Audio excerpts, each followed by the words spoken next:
Hi, Heather. How are you? I'm good, Liza, and today is June 17th, and June Mm. 17th means Watergate. That was a huge issue in my life growing up. It was all we talked about. Same, same. The whole summer of 73 and 74 was all about Watergate. And I'm shocked at how many people don't remember how that played out. Hmm. Any chance you want to draw it? Sure. On June 17th, 1972, Frank Wills, a security guard at Washington's Watergate complex, noticed a door taped open. He called police, who arrested five men photographing documents and bugging the headquarters of the Democratic National Committee. The White House denied knowledge of what it called a third rate burglary attempt, and that November, voters reelected President Richard M. Nixon in a landslide. But two young Washington Post reporters, Bob Woodward and Carl Bernstein, had found connections between the burglars and White House officials. And in February 1973, the Senate voted unanimously to establish a select committee to investigate. In March, White House counsel John Dean began to cooperate.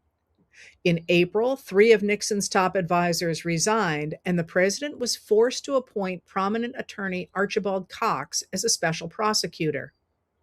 In May, the Senate began nationally televised hearings on the growing scandal. The Senate hearings uncovered audio tapes of Oval Office conversations. When Cox subpoenaed them, Nixon ordered Attorney General Elliot Richardson to fire him. Richardson and his deputy resigned in protest. Popular outrage over the Saturday Night Massacre forced Nixon to reassure the American people, I am not a crook, and to appoint a new special prosecutor, Leon Jaworski.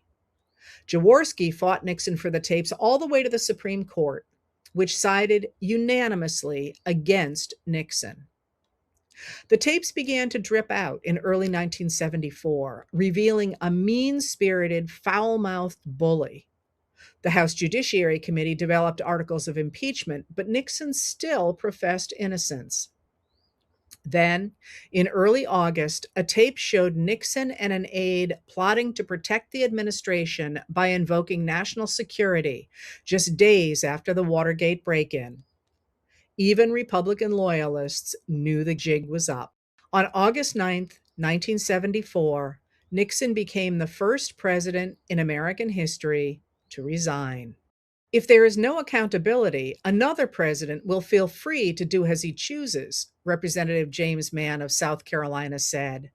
But the next time, there may be no watchman in the night.